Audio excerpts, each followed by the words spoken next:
하나님의 말씀 창세기 42장 1절에서 4절의 말씀입니다. 창세기 42장 1절에서 4절의 말씀 우리 한 목소리로 같이 읽겠습니다. 42장 1절에서 4절입니다. 시작. 그때에 야곱이 애굽에 곡식이 있음을 보고 아들들에게 이르되 너희는 어찌하여 서로 바라보고만 있느냐.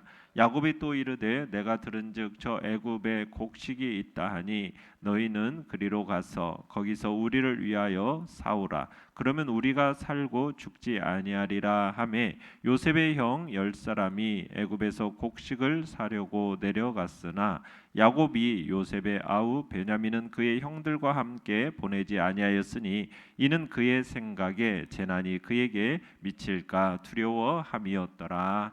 아멘.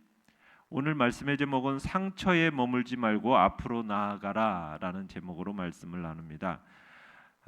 참 기근이 7년의 풍년, 요셉이 이제 계시한 하나님의 말씀을 통하여 이제 바로와 그 애굽 사람들에게 계시로서 7년의 풍년이 있을 것이고 그 이후에 7년의 흉년이 있을 것을 말했는데 그 말한 대로 꿈을 해몽한 대로 이제 진짜 기근이 시작이 됩니다. 기근이 애굽만 강타한 게 아니었어요. 온 세상을 강타했습니다. 애굽을 강타한 기근은 가나안 땅도 가만히 두지 않았던 거죠. 그래서 야곱과 그의 자손들이 거하던 가나안 땅도 황무지로 변해버렸습니다. 가나안 땅도 심각한 기근이 발생한 거예요.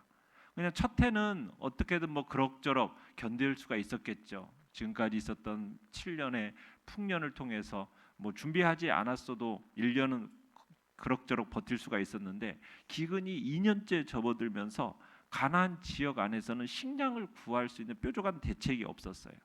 그러다가 이제 다행히 들리는 소식이 있었는데 그 소식은 애굽에는 아직 곡식이 있다.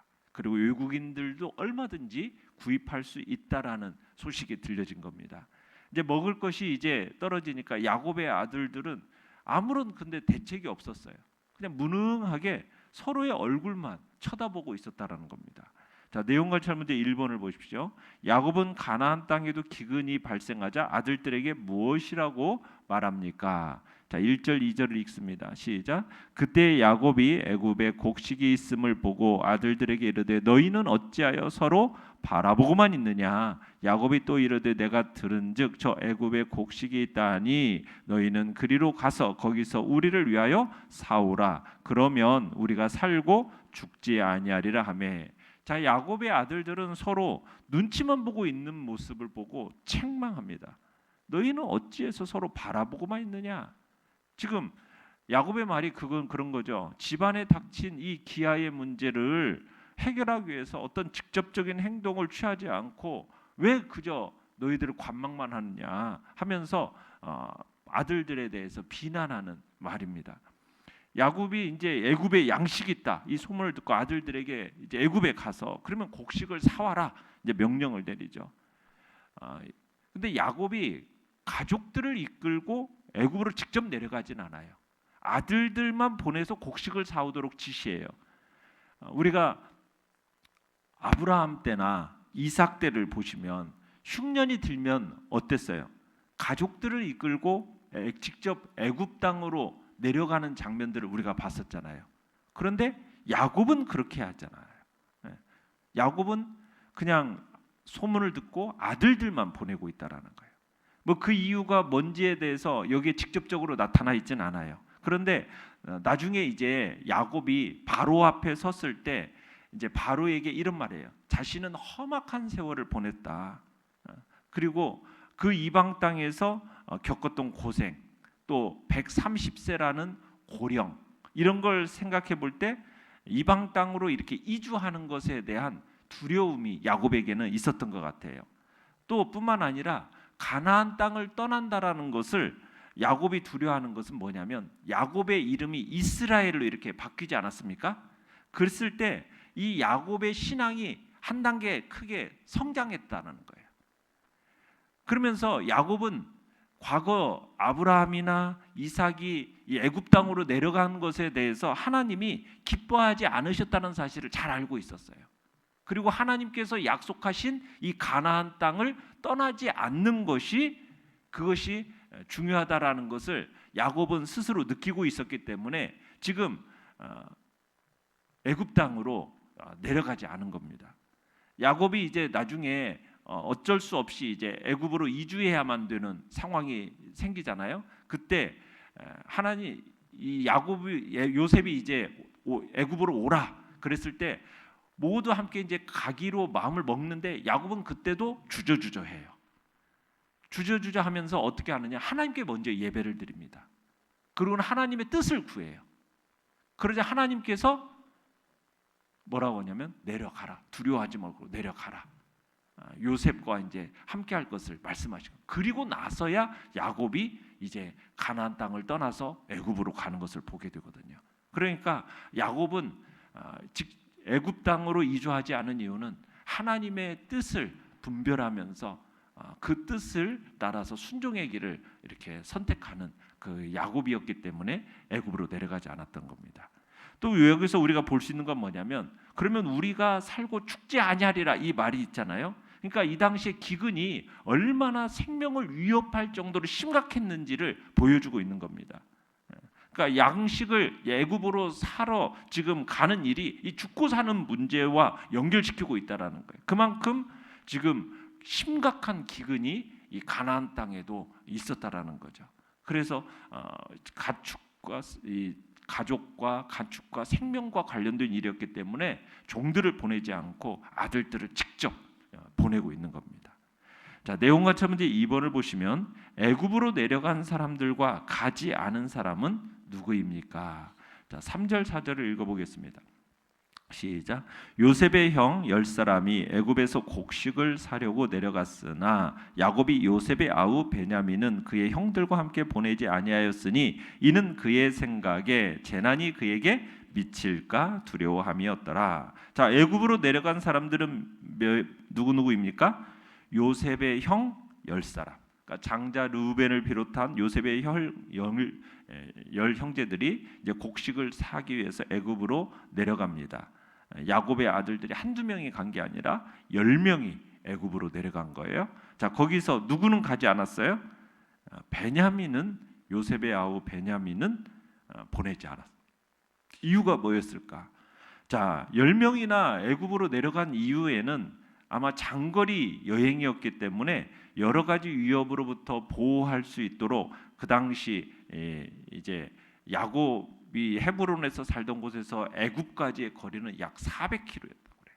그러니까 굉장히 장거리 여행이었기 때문에 이제 10명이 다 보내고 어떻게 보면 외부에 약탈도 있고 또 침입도 충분히 있었기 때문에 이제 다 보낸 겁니다. 또 대가족을 70명이라는 대가족을 또 이제 먹여야 하기 때문에 많은 양의 양식을 구입해야 되지 않겠습니까? 그러니까 한두 사람이 가서 해결될 수 있는 문제가 아니니까 70명의 가족과 많은 종들을 그리고 가축들을 몇 달을 먹여야 할 양식을 운반해 와야 했기 때문에 요셉의 형 10명이 이제 다 간 겁니다.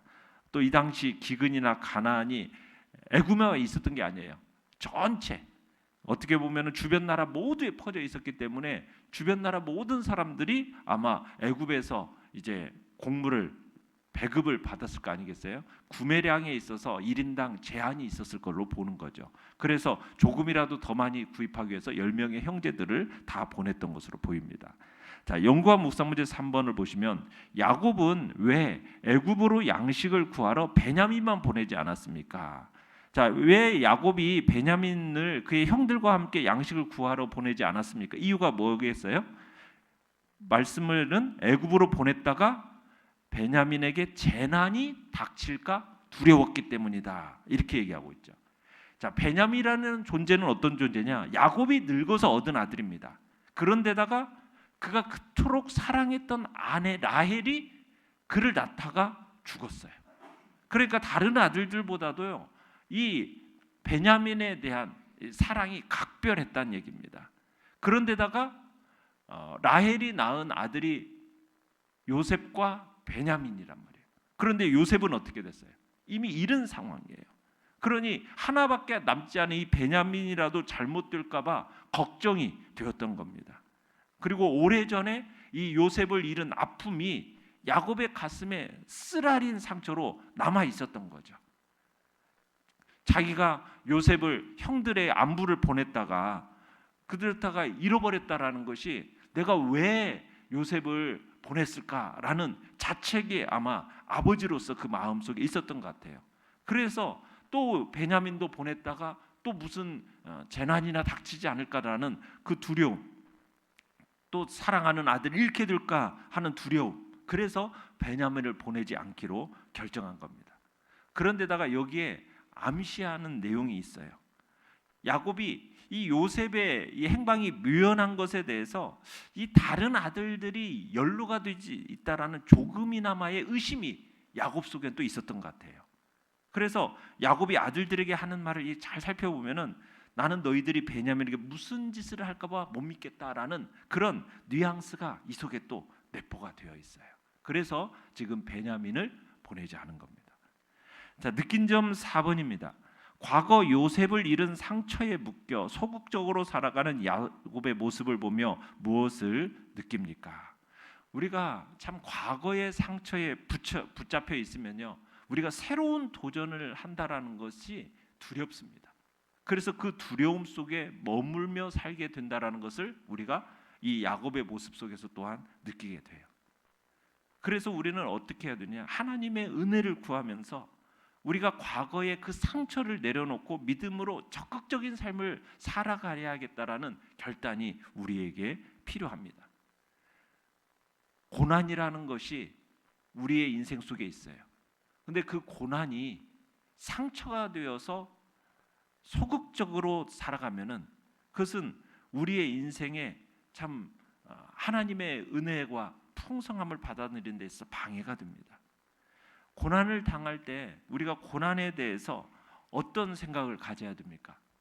그 속에는 하나님의 뜻이 담겨 있다라는 것을 우리가 기억해야 됩니다. 그리고 그 뜻이 무엇일까에 대한 분별을 힘써야 돼요. 성도들은 그 고난 속에서 때로는 내 죄로 말미암는 죄를 깨닫게 하시고 그 죄를 회개하면서 돌이키게 하는 그 고난을 그렇게 사용하는 거죠. 또 그 고난이라는 것은 또 우리를 연단시켜서 우리를 성숙시키고 마침내는 우리를 큰 축복과 소망으로 성취하게 하는 통로로서 이 고난을 사용하시는 거예요. 그래서 전에도 말씀드렸지만 풍랑으로 인하여서 오히려 목적지를 더 빨리 간다. 하나님께서는 우리에게 고난이라는 어려움을 통해서 하나님께서 계획하신 뜻과 목적지가 있는데 그것이 오히려 내가 생각하고 내가 계획했던 것보다 더 빨리 갈 수 있는 길을 열어준다라는 거예요. 그래서 우리는 고난 앞에 두려워하고 소동하지 말고 그 고난을 통해서 하나님이 이루시기를 원하시는 하나님의 뜻이 뭘까? 그걸 분별하면서 그 뜻에 동참하는 자리에 우리가 서겠다. 그 결단이 우리에게 있어야 되는 거죠. 그 고난이 상처가 되고 그 상처로 오히려 소극적으로 살아가면서 믿음으로 전진하는 삶이 살지 않도록 우리는 은혜를 구하면서 과거의 상처를 내려놓고 믿음으로 오히려 적극적인 삶을 살아가겠다라는 결단, 그 결단이 우리 안에 있기를 간절히 바랍니다. 결단과 적용 같이 읽겠습니다. 시작. 최근에 내가 과거의 상처 때문에 포기했던 일은 무엇입니까? 오늘 내가 두려움을 극복하고 문제를 해결하기 위해서 무엇을 실천하겠습니까?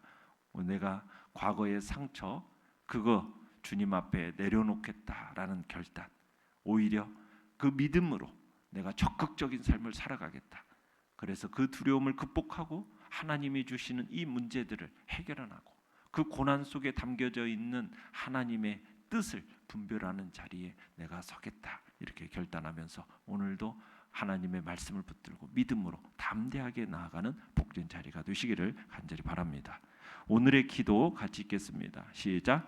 과거의 상처와 두려움에 매이지 않고 담대하게 믿음으로 걸어가게 하소서. 아멘.